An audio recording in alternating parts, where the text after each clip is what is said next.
Television में आपका स्वागत है। आज के चक्रव्यूह में हम किसान बिल पर बात करेंगे।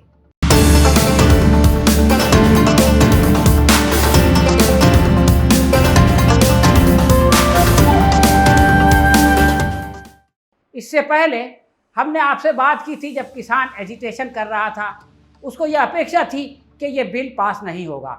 लेकिन अब जबकि हम आपके सामने बात कर रहे हैं, हमारे राष्ट्रपति ने उसके ऊपर अपने हस्ताक्षर कर दिए हैं और अब वो बिल एक्ट बन गया है।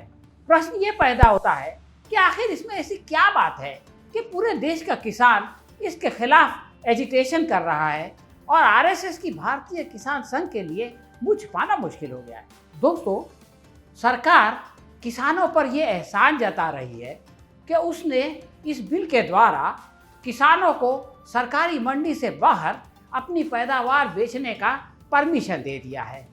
प्रश्न ये पैदा होता है कि किसान पर यह पाबंदी थी कब? वो अपनी पैदावार लाजिमन सरकारी मंडी पे बेचने के लिए बाध्य कभी नहीं था।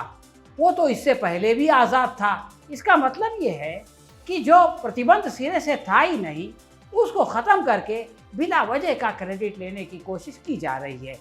इस बिल से ये इंप्रेशन देने का प्रयत्न किया जा रहा है कि किसान मंडियों से बाहर अपना माल बेचना चाहता है, जबकि सच्चाई ये है कि किसान सरकारी मंडी के अंदर अपना माल बेचने के लिए इंसिस्ट कर रहा है।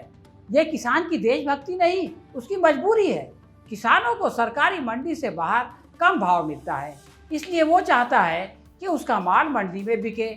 हरियाणा और पंजाब की हुकूमत इसको ऑर्गेनाइज करती है, इसलिए वहाँ का किसान दूसरे स्टेट के मुकाबले ज़्यादा खुशहाल है, ज़्यादा अमीर है। यही कारण है कि पश्चिम उत्तर प्रदेश का किसान भी अपना माल हरियाणा और पंजाब में लाकर बेचता है, लेकिन दूर दराज के किसान नहीं ला पाते, क्योंकि इस महंगाई के ज़माने में 70 रुपये प्रति लीटर डीजल डाल के अपना माल दूर लेकर जाए तो उसका सारा प्रॉफिट तो ट्रांसपोर्ट में चला जाएगा और आने जाने की जो परेशानी होगी वो एक्स्ट्रा होगी। देश भर का किसान ये चाहता है कि हर एरिया में सरकारी मंडी मौजूद हो और वो वहाँ अपनी पैदावार सरकारी भाव में बेचे, लेकिन हुकूमत उसको वहाँ से भगाना चाहती है। इसको एक उदाहरण से समझें कि कल सरकार पार्लियामेंट में ये कानून पास कर दे कि हमने सब नागरिकों के लिए हवाई जहाज़ में चलने का प्रतिबंध ख़त्म कर दिया। अब वो हवाई जहाज़ में सफ़र करने के लिए आज़ाद हैं, स्वतंत्र हैं। लेकिन सवाल ये है कि इस देश के नागरिकों पर ये प्रतिबंध था ही कब कि वह हवाई जहाज़ में सफ़र नहीं कर सकते? असल बात तो ये थी कि उनके पास हवाई जहाज़ में चलने के लिए किराया नहीं था, इसलिए वो बेचारे रेलगाड़ी में सफ़र करने पर मजबूर थे। अब सरकार उनको इतना खुशहाल बनाने के बजाय कि वह हवाई जहाज़ में सफ़र कर सके, इतना गरीब बनाना चाहती है कि रेलगाड़ी में भी उनका सफ़र करना मुश्किल हो जाए। अब जबकि रेलवे को ग्रेजुअली प्राइवेटाइज किया जा रहा है, तो किसान तो दूर, कॉमन जनता के लिए भी रेल में चलना मुश्किल हो जाएगा। किसानों को इस बात का डर है कि ग्रेजुअली ये सरकार मंडियों को ख़त्म कर देगी और उन्हें धन्ना सेठों के रहमो करम पर छोड़ देगी। इसके बाद महाराष्ट्र और तेलंगाना की तरह पंजाब और हरियाणा का किसान भी सुसाइड करने पर मजबूर हो जाएगा। प्रधानमंत्री ने अपने ट्वीट में इस बात का प्रॉमिस किया है कि गवर्नमेंट एमएसपी का सिस्टम ख़त्म नहीं करेगी, लेकिन प्रधान सेवक के आश्वासन पर कोई विश्वास ही नहीं करता। किसान तो इस बात को अच्छी तरह समझता है कि प्रधानमंत्री के ट्वीट की कोई महत्व नहीं है। सरकार को चाहिए कि वो इस बात की गारंटी करे कि किसानों का सारा माल सरकारी मंडी में एमएसपी पर ख़रीदा जाएगा। अगर सरकार ये गारंटी कर देती है तो ये आंदोलन आज ख़त्म हो जाएगा, लेकिन वो ऐसा करने के बजाय लोगों को भ्रमित कर रही है, तरह तरह के ट्वीट निकाल रही है, ऊट-पटांग स्टेटमेंट दे रही है और किसानों की जो ये आंदोलन है उसको ख़त्म करने का प्रयत्न किया जा रहा है। लेकिन वो इसमें कामयाब नहीं होंगे, उनको इसकी बहुत बड़ी कीमत चुकानी पड़ेगी।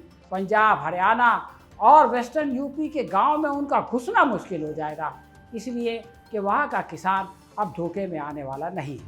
दोस्तों, किसी ज़माने में एक चुटकुला मशहूर हुआ था कि जापान के प्रधानमंत्री ने ये ऑफ़र दिया कि वो पटना को 3 महीने में टोक्यो के जैसा बना सकते हैं। इसका जवाब देते हुए लालू प्रसाद ने कहा कि वो 3 दिन में टोक्यो को पटना के बराबर कर सकते हैं।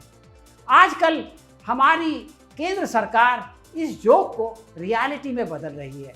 वो बिहार के किसानों को पंजाबी फार्मर की तरह मालदार बनाने के बजाय पंजाब के किसान को बिहारी फार्मर की तरह कमज़ोर और गरीब बनाने पर तुली हुई है।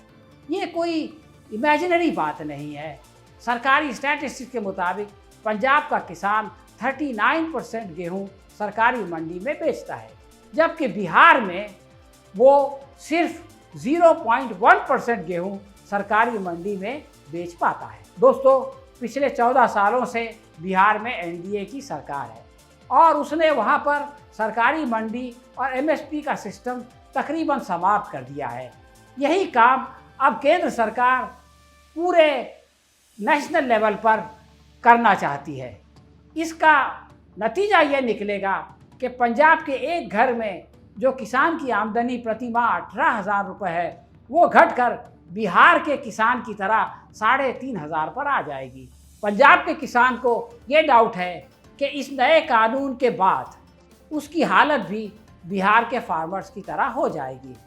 हुकूमत की इस फॉल्टी रवैये का एक असर ये है कि बिहार में जिस किसान के पास 10 एकड़ ज़मीन है, वो भी थोड़ी सी खेती करता है और बाकी ज़मीन उसी तरह छोड़कर पंजाब और हरियाणा में एक ऐसे किसान के यहाँ आकर मजदूरी करता है जिसकी खेती केवल 2 एकड़ है।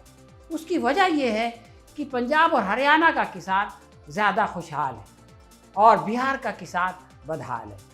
ये भी कोई काल्पनिक बात नहीं है। सरकारी स्टैटिस्टिक्स के अनुसार बिहार से 79,94,000 किसान मजदूरी के लिए दूसरे स्टेट्स में जाते हैं। बिहार से भी बुरा हाल उत्तर प्रदेश का है। वहाँ से 1,30,00,000 किसानों को दूसरे राज्यों में जाकर मजदूरी करनी पड़ती है। राजस्थान से भी 30,49,000 किसान निर्यात होते हैं और वो पंजाब और हरियाणा में जाकर अपनी गरीबी दूर करते हैं। लेकिन सवाल ये है कि हरियाणा और पंजाब को अगर बदहाल कर दिया गया तो ये मज़दूर कहाँ जाएंगे, और हरियाणा और पंजाब में जो किसान आज खुशहाल है उसको अगर मजदूरी करने के लिए बाहर जाना पड़े तो वो बेचारा कहाँ जाएगा। यही कारण है कि किसान नेता ये डिमांड कर रहे हैं कि इस कानून को वापस लो या हमें गोली मार दो।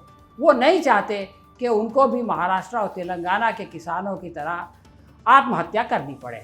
इस नए कानून ने खेती के माल को स्टॉक करने पर प्रतिबंध भी ख़त्म कर दिया है।